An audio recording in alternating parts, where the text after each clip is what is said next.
Hello बच्चों। तो प्यारे बच्चों, डेली की तरह आज फिर से एक क्लास लेकर के आए हैं जो कॉम्पिटिटिव एग्ज़ाम के लिए very very most important topic है। तो आज के जो टॉपिक है बच्चों, वो आज को पढ़ाया जाएगा आप लोगों को जूलॉजी से कुछ स्टडी। जूलॉजी में बच्चे हम लोग कुछ इम्पॉर्टेंट पॉइंट लिए हैं जो हर एक एग्ज़ाम में पूछा जाता है बच्चे। कॉम्पिटिटिव एग्ज़ाम में हर एक एग्ज़ाम में पूछा गया और पूछा भी जाता है बच्चे।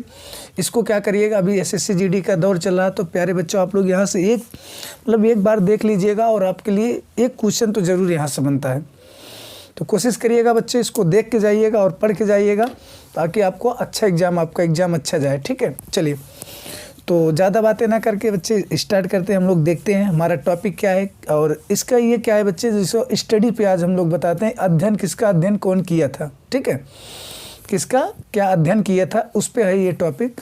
तो चलिए देखते हैं। सबसे पहले हम देखते हैं, तो सबसे पहले आ जाता बच्चे यहाँ से कोशिका का अध्ययन क्या कहते हैं, कोशिका के अध्ययन को क्या कहते हैं। ठीक है, अभी कोशिका के अध्ययन किसने किया था ये तो आगे बताएंगे, नेक्स्ट टॉपिक में आपको ला के बता देंगे बच्चे, बट अभी यहाँ पे समझना है कि इसके अध्ययन को क्या कहा जाता है। ठीक है, तो कोशिका के अध्ययन को क्या कहते हैं बच्चों, साइटोलॉजी कहते हैं।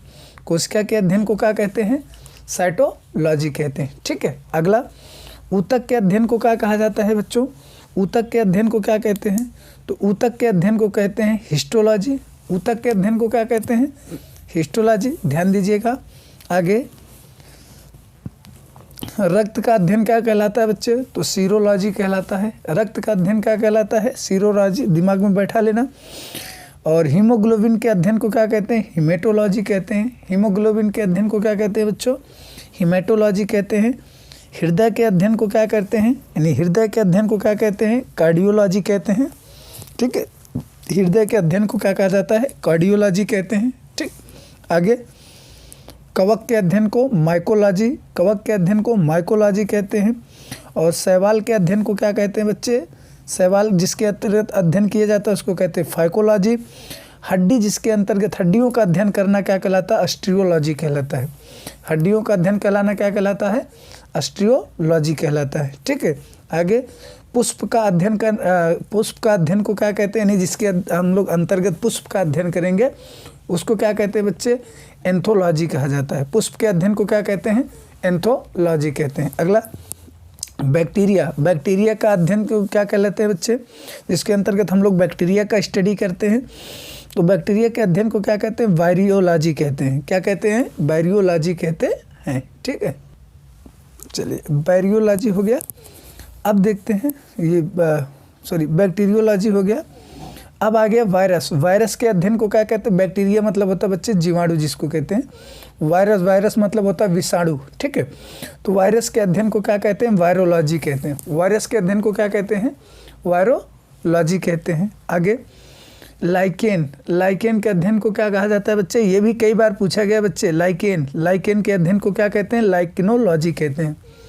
ठीक है, लाइकेनोलॉजी कहते हैं। अगला पादप की आकारकीय संरचना को क्या कहते हैं, मॉर्फोलॉजी कहते हैं। पादप की आकारकीय संरचना को क्या कहते हैं, मॉर्फोलॉजी कहते हैं। ठीक है, आगे सूक्ष्म जीव यानी माइक्रो ऑर्गेनिजम्स के अध्ययन को हम लोग क्या कहते हैं, माइक्रोबायोलॉजी कहते हैं, जिसमें छोटे छोटे कणों का अध्ययन किया जाता है, मतलब छोटे छोटे सूक्ष्म जीवों का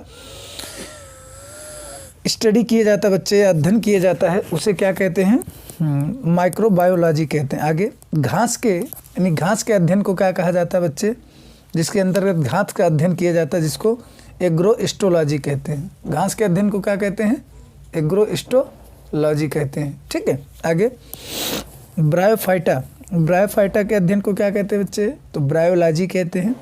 ब्रायोफाइटा के अध्ययन को क्या कहते हैं, ब्रायोलॉजी कहते हैं। ठीक है, आगे वन जंगल का जिसके अंतर्गत स्टडी किया जाता है उसको कहते हैं फॉरेस्ट्री। ठीक है, जहाँ पे जंगलों के अध्ययन किए जाते हैं उसको क्या कहते हैं, फॉरेस्ट्री। ठीक है, आगे पौधों का वातावरण, जहाँ से पौधों का क्या किया जाता है बच्चे, वातावरण का अध्ययन किया जाता है, जिसके अंतर्गत उसको कहते हैं इकोलॉजी। पौधों का वातावरण का अध्ययन करना क्या कहलाता है बच्चे, इकोलॉजी कहलाता। आगे मृदा के अध्ययन को क्या कहते हैं, मृदा के अध्ययन को कहते हैं पैडोलॉजी कहते हैं। पीडोलॉजी जिसको कहते हो पैडोलॉजी। ठीक है, मृदा के अध्ययन को क्या कहते हैं? पीडोलॉजी कहते हैं। ठीक है, अगला क्या आ जाता है? फल के अध्ययन को क्या कहते हैं? फल के अध्ययन को पोमोलॉजी कहते हैं। फल के अध्ययन को क्या कहते हैं? पोमोलॉजी कहते हैं। ठीक है, अब यहाँ पे क्या आ गया बच्चे? बीज। बीज के अध्ययन को क्या कहा जाता है? बीज के अध्ययन को क्या कहते हैं? स्पर्मोलॉजी कहते हैं। ठीक है, बीज के अध्ययन को क्या कहा जाता है बच्चों? स्पर्मोलॉजी कहते हैं। ठीक, अगला क्या आ जाता है? पादप वर्गीकरण। ठीक है, पादप वर्गीकरण के अध्ययन को क्या बोला जाता है बच्चे? तो इसको बोला जाता है टैक्सोनॉमी। ठीक है, तो प्यारे बच्चों ये छोटी सी वीडियो लाए थे जो आपके लिए बहुत बहुत यूजफुल है। यहाँ से बहुत सारे क्वेश्चन आए भी हैं और पूछे भी जाते हैं, तो कोशिश करिए बच्चे। अभी SSC GD में पूछा जा रहा है, इसके बाद आ जाएगा बच्चे यूपी पुलिस की। आप लोग तैयारी करते रहिएगा, क्योंकि इसके बाद जस्ट यूपी पुलिस में भी ये सब सारे बच्चे क्वेश्चंस आते हैं। ठीक है, साइंस का टॉपिक बहुत इंपॉर्टेंट है, तो कोशिश करिएगा साइंस को भी उसमें सीखते चलते हैं। ठीक है, चलिए बच्चे, तो आज की क्लास में इतना ही रखते हैं। जय हिंद, जय भारत। थैंक यू बच्चों।